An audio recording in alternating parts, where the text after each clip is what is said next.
Angela yell in the middle of the church service, it probably will not be because of my message, but our son is playing baseball right now, and if she peeks at Game Changer, you may hear some loud yelling. It's killing both of us.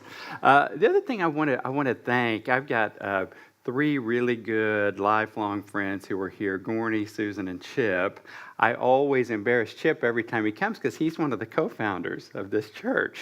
Many, many moons ago, he and I and our Angela and our family started this ministry, and so glad you guys are here. Thank you for being here.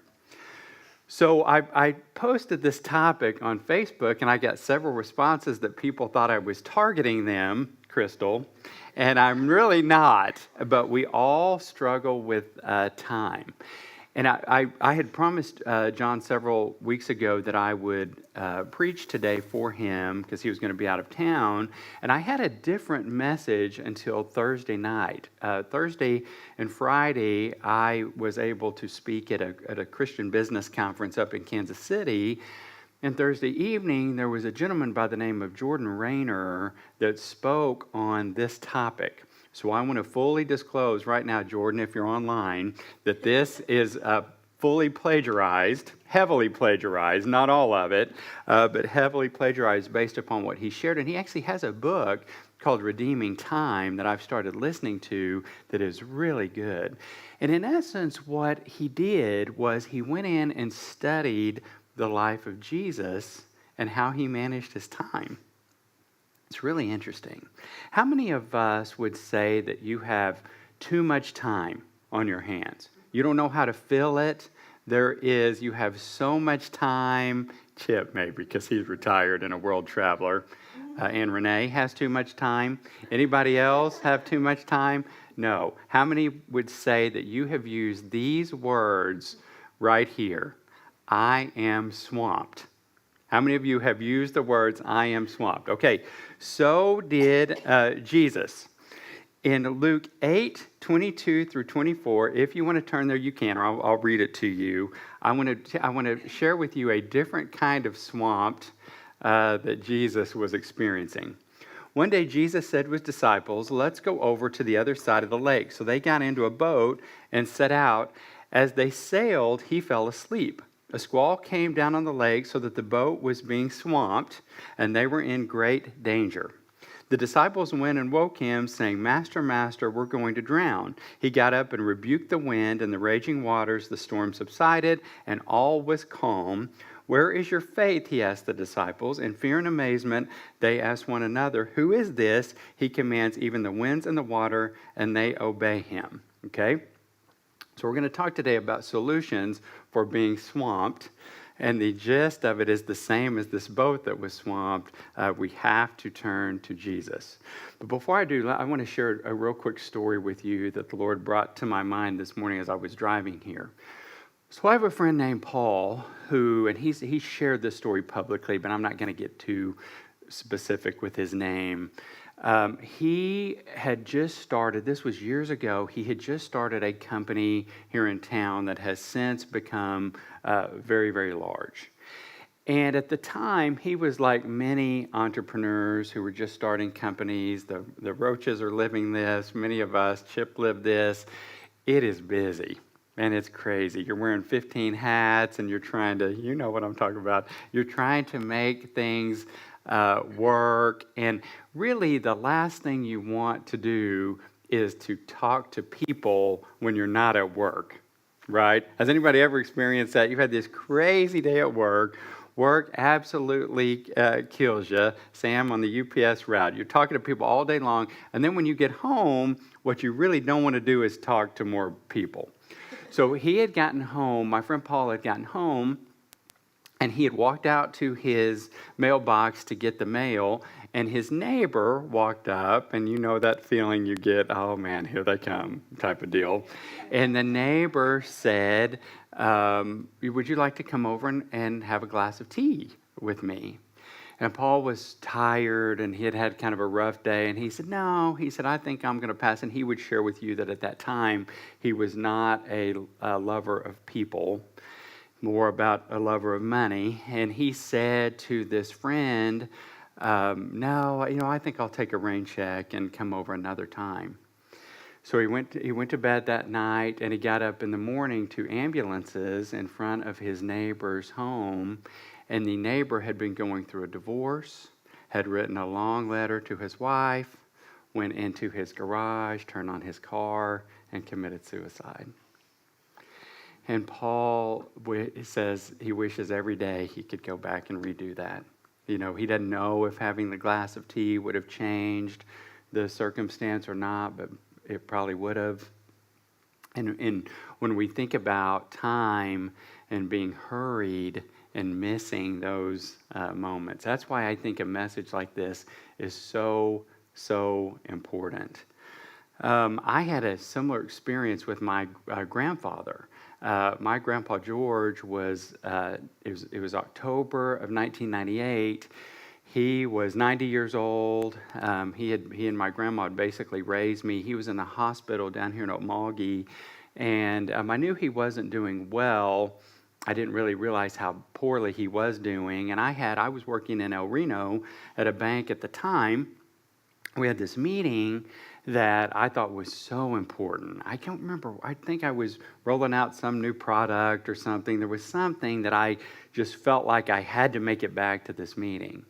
And I left my grandpa's hospital room and ran over there. I got stopped, I think it was 2 or 3 times on the way, so I didn't make it on time anyway, because I kept getting pulled over about every 20 miles because I was trying to drive too fast.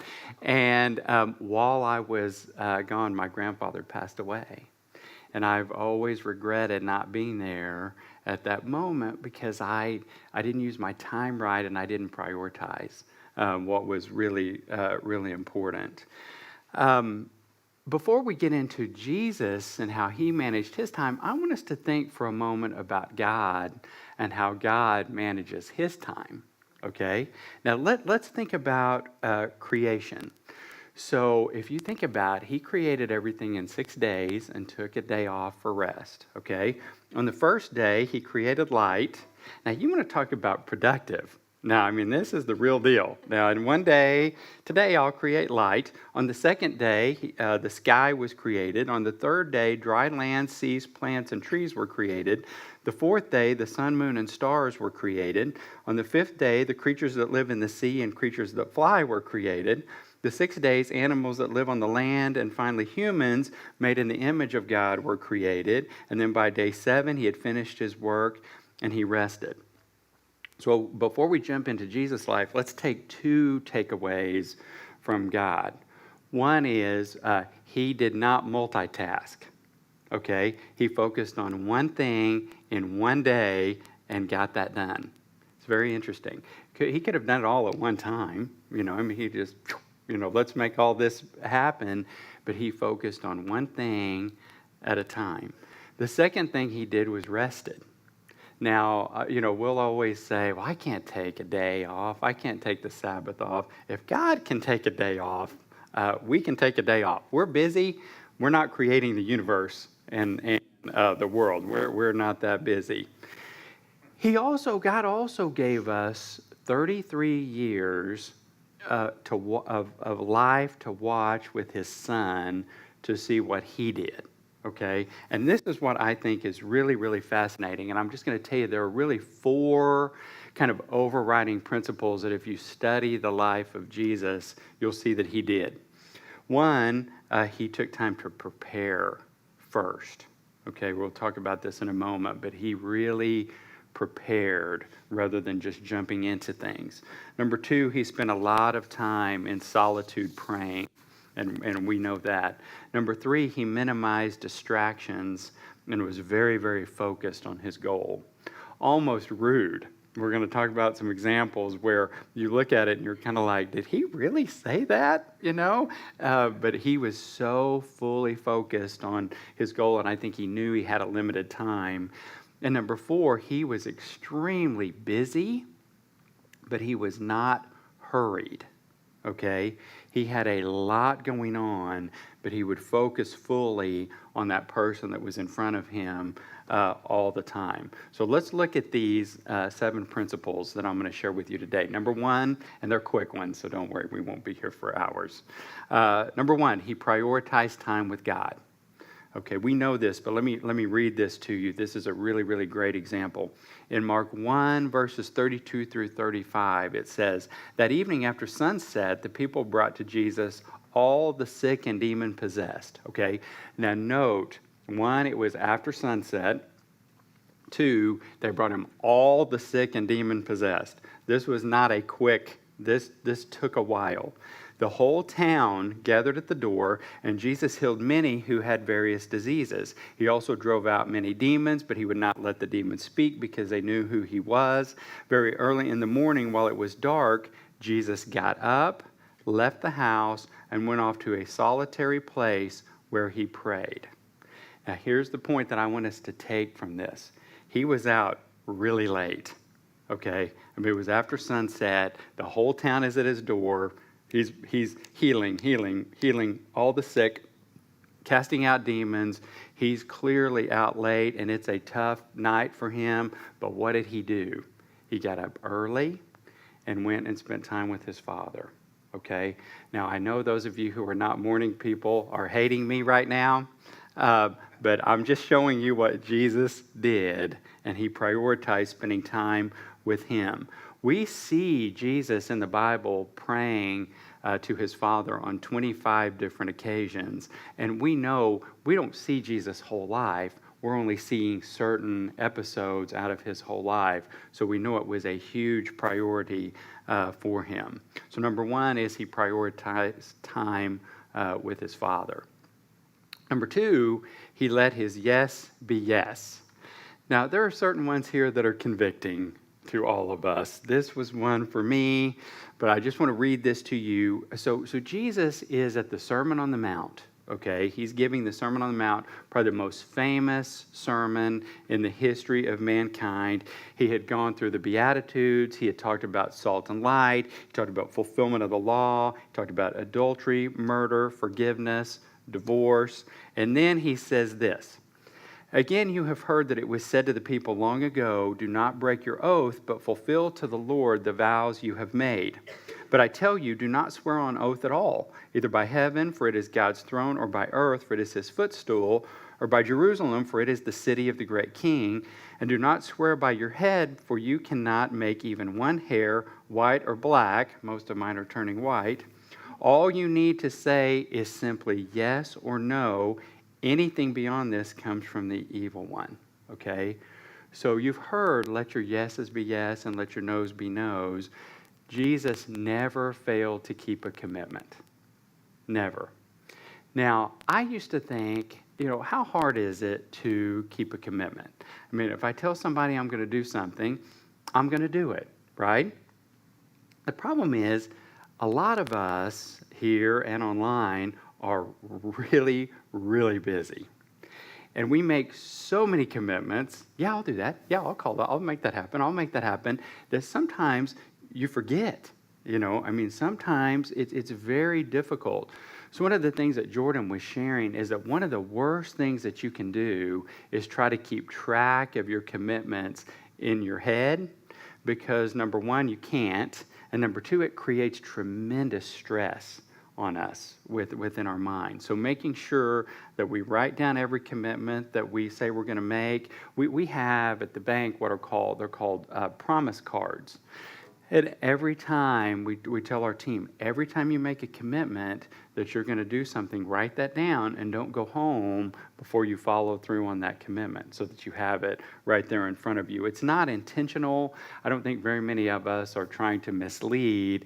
It's just very, very easy to get busy and not make that happen. So let our yes be yes and let our no be no. Jesus, and he told it like it was. He told it like it was, and we'll talk about that more in just a moment. Number 3, we need to dissent from the kingdom of noise, okay? We have to get to some quiet. We are living, I know it it goes without saying, but we are living in an unprecedented world of noise. I mean, all the time, social media ding and text, all kind of 24-hour, news channels. I mean, it is all kinds of things are in our mind and in our ear all the time. We can't think. We can't be creative. We definitely can't hear God's voice whenever there's noise going on all the time. And so what did Jesus do? He got away from the noise. So if you look in Mark 1, verses 9 through 13, it says this: At that time, Jesus came from Nazareth in Galilee and was baptized by John in the Jordan. Just as Jesus was coming out of the water, he saw heaven being torn open and the Spirit descending on him like a dove. And a voice came from heaven, "You are my Son, whom I love, with whom I am well pleased." At once the Spirit sent him out into the wilderness, and he was in the wilderness 40 days, being tempted by Satan. He was with the wild animals, and angels attended him. Okay, so when we have a big announcement in our world, okay, somebody announces new football coach, new executive, new this or that, what do? We hold a press conference, we jump in front of everybody, we immediately start talking, okay? This is what I have to say, this is my plan, this is why I am going to be great at this new job. Jesus just had the biggest announcement in the history of the world, okay? I mean, God said, "This is my Son with whom I am well pleased." We know what a big moment it was when he was baptized. That's where his ministry really started. And what did he do? He went away for 40 days to prepare. Sometimes I think we and I talk when we should be thinking. We should be preparing. We should take more time to listen to the Lord rather than jumping out there and always having something to say. Now, this is a really fascinating idea. And again, I give Jordan credit for this. I've never heard this before. But he said that what he started doing, he's a big-time author, big-time speaker, really, really a super great guy. He said one of the things he started doing was he stopped listening to the news, and he said, of all kinds, because he said his friends would curate the news for him. So his friends knew what was important to him. He said, I hear about everything big that's going on because my friends know what is important to me. So they tell me, but I don't get all the other junk that goes along with it, which is very interesting. I'll just share that. I know a lot of us like the news, but I thought that was really an interesting idea. Number 4, as you might expect, Jesus really prioritized his time, and he learned to say no. You knew this was going to be in here somewhere. It is probably the one that hit me between the eyeballs, the biggest of all. I am a pleaser. I tend to say yes a lot. But let me tell you an example of what Jesus did. In Mark 1, 36 through 38, and these are repeated all throughout the Gospels, most of them, by the way. I just really love Mark. Mark is the way it's written, it's my favorite. Simon and his companions went to look for him, and when they found him, and of course this is Jesus, and when they found him, they exclaimed, "Everyone is looking for you." Jesus replied, "Let us go somewhere else to the nearby villages so I can preach there also. That is why I have come." So he traveled through Galilee, preaching in their synagogues and driving out demons. So they say, "Hey, everybody's looking for you." And he says, "We're exiting stage right and going somewhere else." That is Jesus for no. That is Jesus saying, I've done all I need to do here. I know I could stay here forever. People are just going to keep coming to me. They're going to keep needing help, needing healing. It's time for me to move on. I've got to stick to my plan. I've got to say no and move on down the road. The key to saying no a lot of times is to set bigger goals. And let me explain this. Jesus, when you have a big vision, okay, that you are working toward, it makes it much easier to say no to the distractions. Jesus had the biggest vision. He knew he had 33 and a half years and really 3 or so in his actual ministry to reach the world. He knew he had that. He could not be distracted by things that were not in line with his vision. So if we are finding ourselves getting distracted, and maybe we need a bigger vision. Maybe we need a bigger goal. And the beauty about setting a big goal for us is not only can God, he tells us in his word that he can do more than we can imagine. But it's not only that, it's the fact that, if we shoot for the stars, even if we don't reach those, we don't fail because we have him. I mean, you always hear these, if you shoot for a 10 and hit a 5, you still did better than you would have done in the first place. And that is true, but at the end of the day, we don't fail anyway because we have him in our lives. Number 5, Jesus accepted his, and I don't know if this is really a word, unipresence, okay? Meaning, he accepted that he, even though God is omnipresent and can be everywhere all the time, he accepted the fact that he was human and could be at one place at one time. A lot of times we think we can be everywhere all the time. And we tend to overestimate what we can do, okay, what we have the ability to do. Let me give you this example. In Mark 3, and this is the one where you're going to hear this and go, man, Jesus was kind of rude, okay? But let's break it down, okay, because this is what he did. Then Jesus' mother and brothers arrived. Standing outside, they sent someone in to call him. A crowd was sitting around him, and they told him, your mother and brothers are outside looking for you. What does he say? Who are my mother and my brothers? He asked. Then he looked at those seated in a circle around him that he was teaching to, and he said, here are my mother and my brothers. Whoever does God's will is my brother and sister and mother. So I always heard that, and I'm like, man, that's your mom. Jesus, come on now. You can't talk that way to your mom. But that is showing us how focused he was. I mean, he's like, this is what I'm about. I mean, I love my mom, but these are the people that I'm supposed to be talking to right now. So we may have to focus our efforts in on what we are doing right then in that moment. So here's a very interesting visualization for you. Okay, most of us throughout the day multitask nonstop, okay? And I've spoken here about the fact that multitasking is just like smoking marijuana, okay? When you multitask, your effectiveness is exactly like smoking pot. I don't mean it's physically just like smoking marijuana. I mean, the results, I don't actually know, Crystal, what that's like. But what I'm talking about is the results of multitasking are just like that. It's also just like staying up all night, because most of us, particularly the guys here and online, we really cannot multitask. We are really a disaster when it comes to multitasking.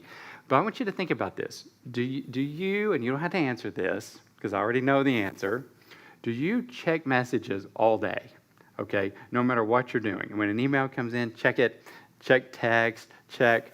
Okay, this is the equivalent of you being at home or in your office, and the mailman brings you mail 150 times a day and rings on the doorbell, and you let the person in, and they bring in the mail. That's the same thing. Every time, that level of distraction and interruption is the same thing we're doing.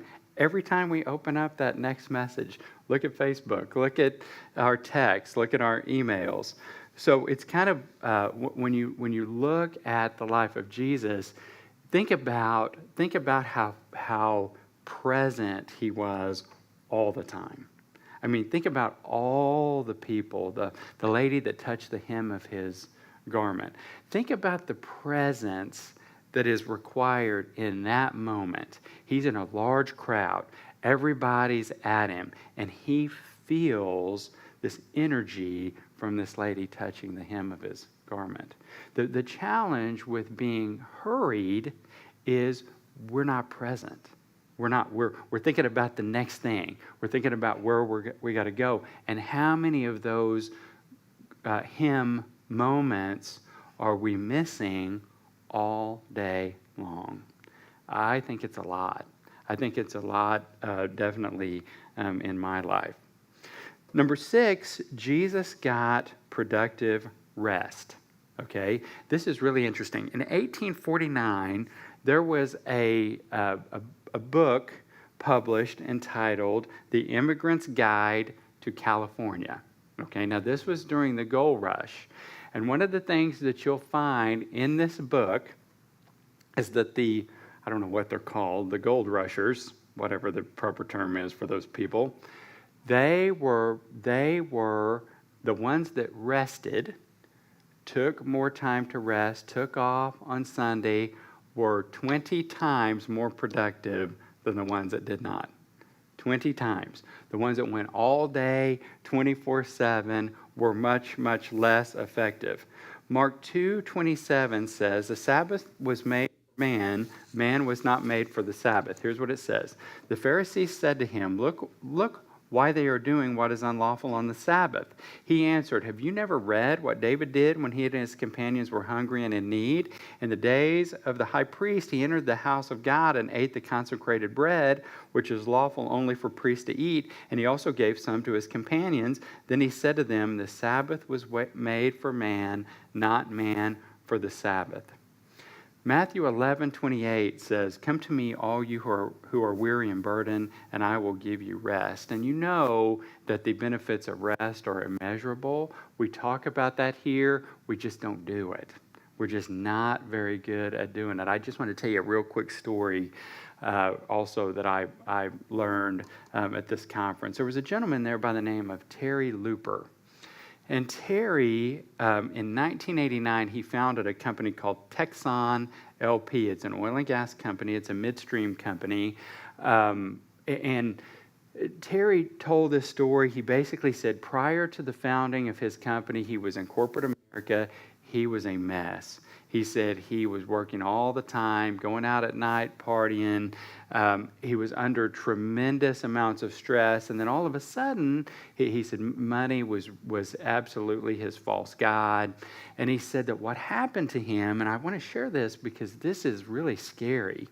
He said that he noticed that his brain began to become foggy, like he was having a hard time just kind of focusing. And then all of a sudden, he couldn't make little decisions. And then he couldn't make big decisions.